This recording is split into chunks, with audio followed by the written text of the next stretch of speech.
तो देखिए बच्चों, सीबीएसई बोर्ड 2024-25 का फिजिक्स का सैंपल पेपर का क्वेश्चन नंबर 5 ये है कि a capacitor consists of two parallel plates with an area of cross section of 0.001 meter square separated by a distance of 0.0001 meter.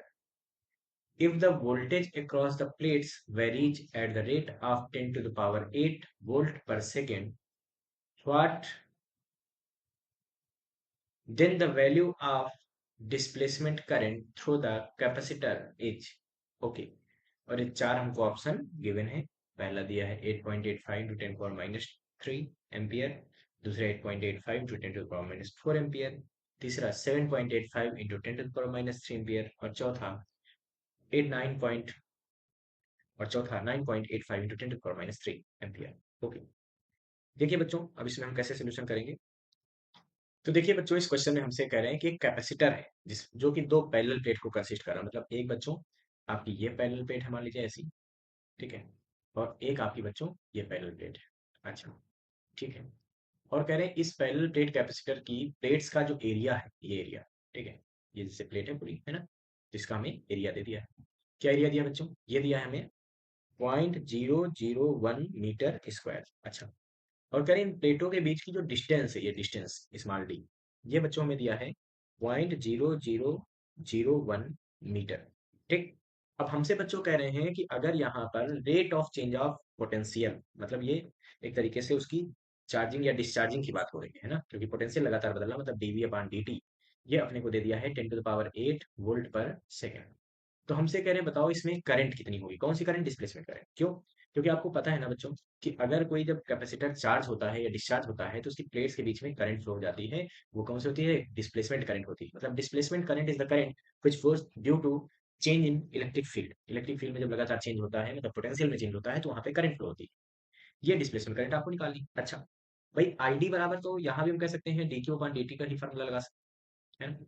अच्छा, बच्चों सोचने वाली बात यहाँ पे ये है कि पहले तो आप ये सोचिए कि यहाँ पे आप चार्ज की वैल्यू कैसे निकाल सकते हैं। तो भाई आपको पता है, अगर ए एरिया है, डी प्लेट्स के बीच की डिस्टेंस है, तो यहाँ से आप कैपेसिटर की कैपेसिटी निकाल सकते हैं। सी सी बराबर क्या होता है? फॉर्मूला याद करो, epsilon zero A upon D.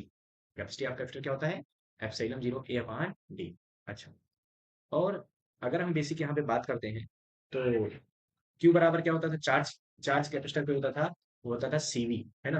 तो क्यू बराबर क्या हो जाएगा? सी की जगह epsilon zero A upon D into B, ये हो गया। तो जब आई करेंगे तो आई की वैल्यू हमको क्या चाहिए बच्चों? D Q upon D T, है ना। तो आई डी कितना हो जाएगा बताओ? तो D upon D T of Q. तो क्यू की वैल्यू देखो यहाँ से पुट कर दो, तो ये epsilon zero A upon A B upon D, ये रख दिया वैल्यू। जब इसको आप सॉल्व करोगे तो ये वैल्यू क्या मिलेगी बताओ? तो ये मिलेगा I D equal to epsilon zero A upon D into D V upon D T, ये फार्मूला, ये मिल गया। अच्छा, तो देखिए बच्चों, यहाँ पे आप डिस्प्लेसमेंट करके कैसे फाइंड करेंगे भाई? आई डी इक्वल टू, है ना, एप्सिलॉन जीरो वैल्यू क्या होती है? 8.85 into 10 to the power minus 12। A की वैल्यू है 0.001, ठीक है, अपॉन अपॉन में है बच्चों डी, डी की वैल्यू है क्या? 0.0001, ठीक है, और into DV upon D T. तो डीवी अपॉन डी टी कितना दिया बच्चों? 10 टू द पावर 8। सॉल्व कर लेते हैं बच्चों। देखो आईडी की वैल्यू यहाँ से क्या बनेगी, तो देखो ये बन गया 10 पावर 8, इस माइनस 12 में मैनेज होगा तो क्या बचेगा बच्चों बताओ? 10 पावर -4 बचेगा, तो ये बचेगा 8.85 इंटू 10 की पावर -4 0.001, ये हो जाएगा 10 की पावर -3, ठीक है। अच्छा, ठीक है, और नीचे क्या बचेगा बच्चों? 10.0000, मतलब 3 बार 0 और 1, तो ये हो जाएगा 10 की पावर -4, है ना। तो 10 पावर -4 से -4 कैंसिल हो जाएगा। यानी कि ओवरऑल अपने पास आईडी बची है क्या? 8.85 इंटू 10 टू द पावर -3, ठीक है, और एम्पियर। आप ऐसे भी इस क्वेश्चन को सॉल्व कर सकते हैं, ठीक है। ये डिस्प्लेसमेंट करंट का आंसर आ गया। इसका मतलब जो दिए गए ऑप्शन है उसमें ऑप्शन ए बिल्कुल करेक्ट होगा, तो option A will be correct, क्योंकि जो यहाँ कंडक्शन करंट होगी वही यहाँ डिस्प्लेसमेंट करंट होगी, ठीक है। क्योंकि आपको पता है ना, कंडक्शन करंट जो होती है वो डिस्प्लेसमेंट करंट के बराबर होती है ना। ये बात याद रखिएगा कि डिस्प्लेसमेंट करंट 8.85 10 पावर -3 एम्पियर होगी। इसको फटाफट नोट कर लीजिए बच्चों। Thank you.